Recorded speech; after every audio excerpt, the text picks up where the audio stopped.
Bom dia, igreja. A paz de Cristo a todos. Ele se importa com nós. Se importa. Vamos começar com uma oração.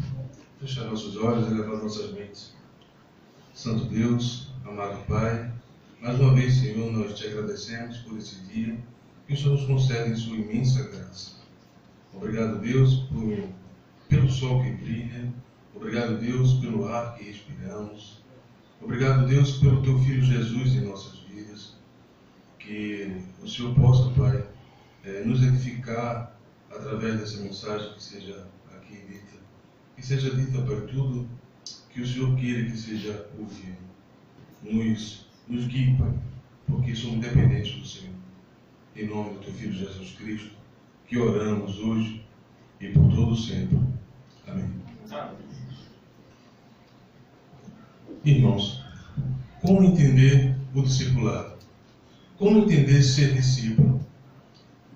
Às vezes demora um pouco a entender como ser discípulo. Eu entendo a necessidade que eu tenho de Jesus Cristo na minha vida. Entendo a necessidade que eu tenho do batismo para a salvação. Mas às vezes, para ser discípulo, demora um pouco a entender isso. Demora um pouco porque a gente encontra dificuldades, às vezes, de reconhecer que nós somos os pecadores. E olhamos para outros e vemos como um pecador e a gente quer saber como lidar com eles e esquece que nós fazemos parte disso. Nós somos pecadores tanto quanto eles. Eu digo isso, tudo que falo é por experiência própria, porque às vezes a gente chegava assim, como é que eu vou falar com esse pecador a respeito de Cristo? Eu esqueci que o pecador era eu. Como lidar com as falhas dos outros? Como conviver com quem pensa diferente de mim? Como me relacionar com pessoas que não pensam da mesma forma a respeito de Cristo como eu penso? É difícil, precisa de um amadurecimento. Esse crescimento não vem rápido, às vezes demora um pouco isso. Realmente é amadurecimento espiritual. É Jesus Cristo que vai nos ajudar nesse crescimento. Primeiro a gente tem que saber quem é Jesus. De verdade, na intimidade. Eu estava pensando nessa mensagem e eu lembrei muito de um tio meu que eu tinha, que já é falecido. Ele disse que Jesus era como um lenhador e nós éramos como os filhos desse lenhador. E foi muito interessante isso, porque ele era cheio de história. Meu tio Francisco, ele era uma pessoa assim que vocês iam gostar de conhecer. Ele era cheio de história. Agora eu sei de onde eu consigo algumas histórias que conta. Ele era fantástico. Ele tinha um olho só. Um olho só. Ele contava histórias sobre ter um olho só. Às vezes ele dizia que, porque ele era caçador, um olho só ajudava a mirar. Outras vezes ele dizia que Deus marcava as pessoas para saber, olha, aquele ali é o Francisco. Então ele tinha umas histórias bem interessantes. Ele era muito querido onde ele vivia. Ele morava em Paulista. E hoje fica difícil a gente pensar onde ele morava, porque era um sítio, e hoje passa estrada, tem shoppings, então morava ali num sítio, na mata de Paulista. E eu ia lá muito visitá-lo, e ele gostava de caçar. E nesse dia, a minha avó, acho que para tirar ele de casa, dizia, vai caçar, Chico. E ele foi caçar, e me levou, né? E a gente caçava nada, a gente só fazia olhar e andar por dentro do mato. E numa dessas caminhadas eu ouvi alguém batendo num tronco de árvore, né? Para derrubar. Eu falei, olha, tem alguém derrubando árvore, vamos lá ver. Aí ele disse, rapaz, você sabia que Jesus Cristo é como esse lenhador? E a gente é como um filho do lenhador. E aquilo, poxa, não tem nada a ver. Que história é essa? Como é que é lenhador? Aí ele foi me explicar. Ele disse que tinha uma cidade que era de lenhadores. E nessa cidade era dentro de uma mata. E as pessoas que viviam lá tinham que ser muito fortes, resistentes, para poder viver uma vida tão difícil dentro de uma mata. Então, tinha um ritual para a pessoa passar, o homem, passar da infância para a fase adulta, né? Tinha um ritual para ser feito. E o lenhador pegava seu filho, por volta dos 12 anos, levava para dentro da mata, deixava sentado num tronco à noite, vendava o menino e dizia: olha, não sai daqui. Nada vai te acontecer se você não sair daqui. Não pode tirar a venda. Se tirar, eu vou saber. Amanhã de manhã eu volto para lhe pegar. E o menino ficava lá sentado nesse tronco, a noite toda ouvindo zoada de bicho passando junto dele, ouvindo a coruja piando, né? Cachorros do mato grunhindo junto dele. E aquilo tudo era assustador para a criança. Ele dizia: olha, tinha menino que tinha vontade de tirar a venda e sair correndo para casa, porque assustava. Mas esse menino em particular ficou e resistiu, apesar de muito medo. Chegou próximo de tirar a venda algumas vezes, mas resistiu. Quando foi amanhecendo o dia, e ele percebendo por causa dos bichos que já não estavam fazendo tanto barulho, e estava sendo trocado o barulho dos animais que passavam junto dele por bater de asas, por pássaros cantando. E pouco depois começou a sentir o calor no seu rosto, que era o sol aquecendo ele. Então ele tirou a venda, que já era durante o dia, e ficou olhando assim, a beleza do local. Foi quando ele olhou para o lado e viu seu pai. Seu pai passou a noite toda ao lado dele. E eu fiquei maravilhado com aquele pensamento dele, né? De que o lenhador, Jesus Cristo. E ele disse: olha, Jesus Cristo cuida da gente como o pai do lenhador, como o lenhador cuidou do seu filho. É fantástico, porque faz muitos anos isso não sai da cabeça. Nós somos os filhos do lenhador.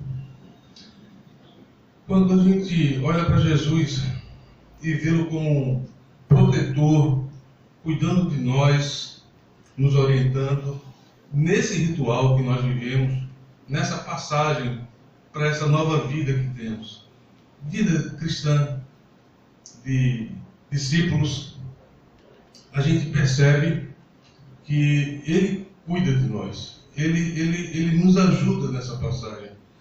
E a gente não está só nisso não, porque os nossos irmãos, os apóstolos, os discípulos de Jesus no primeiro século, também viveram isso. Mesmo terem caminhado com Jesus 3 anos e alguma coisa, eles também tiveram dificuldade em entender o discipulado, entender o Evangelho como sendo universal. Guardavam aquilo só para os judeus. Era difícil deles entenderem isso. Embora para eles teve uma certa facilidade, acredito eu, que pelo relato bíblico, a gente lendo o livro de Atos, a gente percebe que Deus atuou mais fisicamente nesse caso. E me lembra da passagem que Paulo fala em Coríntios, que naquela época eles viam como um espelho meio ofuscado, não conseguiam enxergar direito, mas viria um dia que viríamos face a face, e hoje a gente vê com mais clareza, porque esses relatos estão todos aqui na Bíblia. Então a gente consegue enxergar com mais facilidade a Jesus Cristo, por exemplo. A gente consegue enxergar a vida de Jesus lendo os seus evangelhos. Então fica mais fácil. Mas eu quero focar um homem, um discípulo. Embora todos tiveram dificuldades, e a gente percebe isso, né? A gente percebe, Barnabé, por exemplo, ele oferta tudo que tem. Lá em Atos a gente vê logo no início. Mas um pouco mais na frente ele vai comer com outro discípulo e está comendo com gentios, e quando chegam os apóstolos ele se afasta. Quer dizer, parece até que ele tem entendido, ele entende em partes. É confuso, porque esse momento da gente de transição é meio difícil para a gente entender realmente. Mas eu quero falar de Pedro. Pedro, ele parece até que ele tinha entendido quando Jesus, por exemplo, aborda ele no livro de João, e já no final, quando Jesus pede para ele apacentar as suas ovelhas.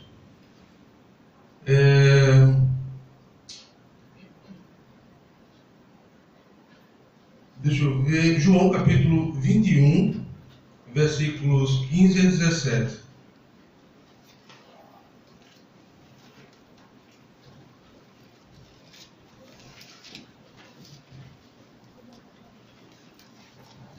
Diz assim a palavra de Deus. Depois de terem comido, perguntou Jesus a Simão Pedro: Simão, filho de João, amas mais do que a estes outros? Ele respondeu: Sim, Senhor, tu sabes que te amo. Ele lhe disse: Apacenta os meus cordeiros. Tornou a perguntar-lhe pela segunda vez: Simão, filho de João, tu me amas? Ele respondeu: Sim, Senhor, tu sabes que te amo. Disse-lhe Jesus: Pastorei as minhas ovelhas. Pela terceira vez, Jesus lhe perguntou: Simão, filho de João, tu me amas? Pedro entristeceu-se por ele ter dito pela terceira vez: Tu me amas? E respondeu: Senhor, tu sabes todas as coisas. Tu sabes que eu te amo. Jesus lhe disse: Apacenta as minhas ovelhas. Quando a gente ouve e lê essa resposta, nos faz pensar que ele tem um bom entendimento da palavra de Deus. Ele tem um bom entendimento da vontade de Cristo.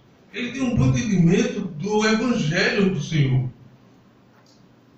Mas não é bem esse o que a gente vê depois.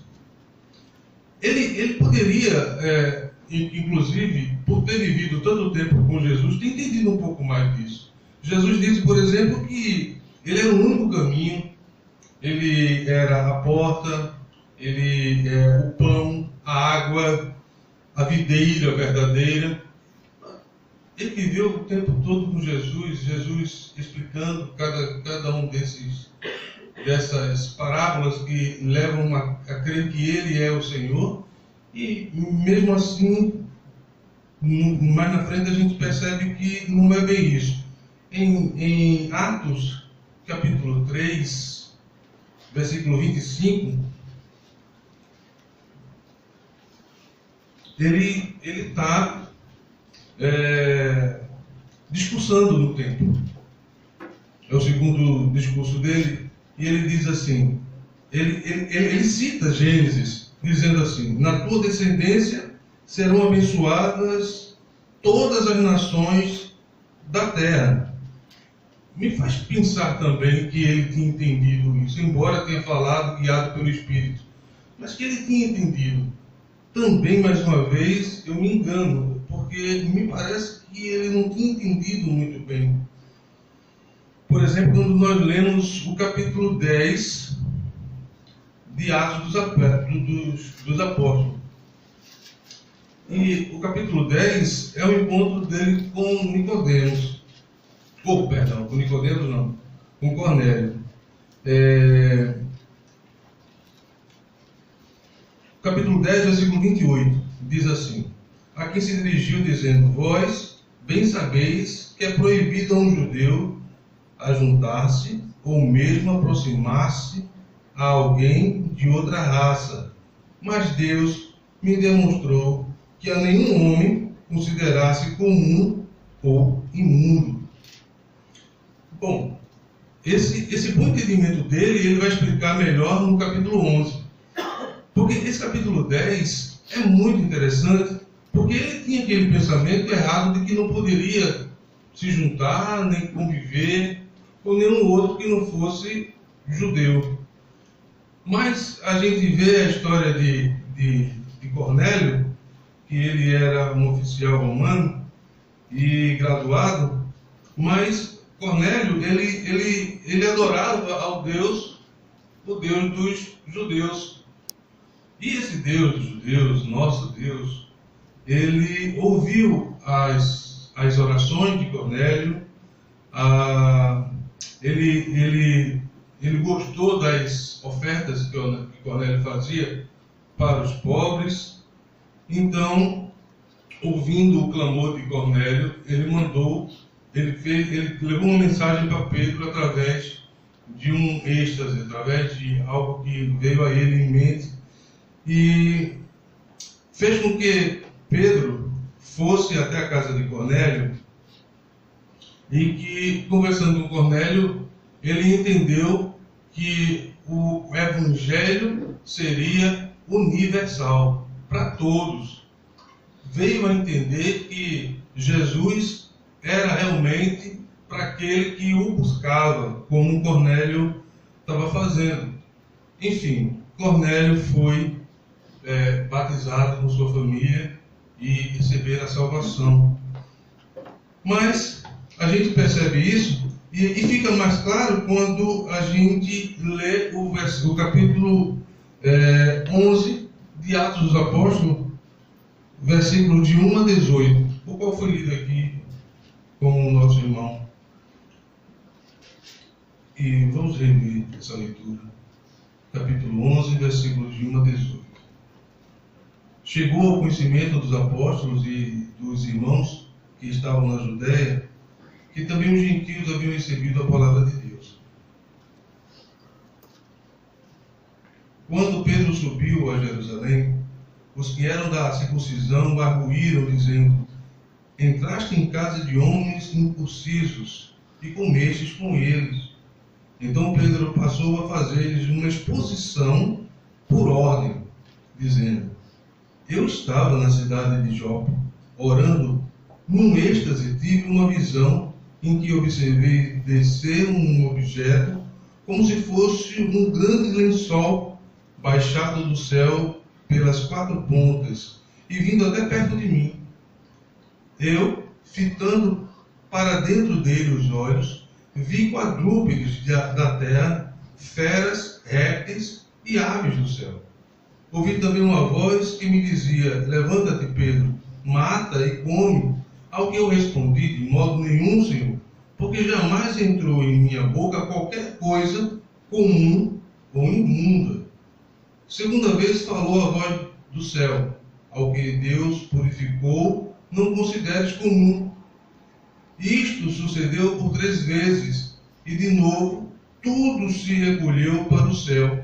E eis que na mesma hora pararam junto da casa em que estávamos 3 homens enviados de Cesareia para se encontrarem comigo.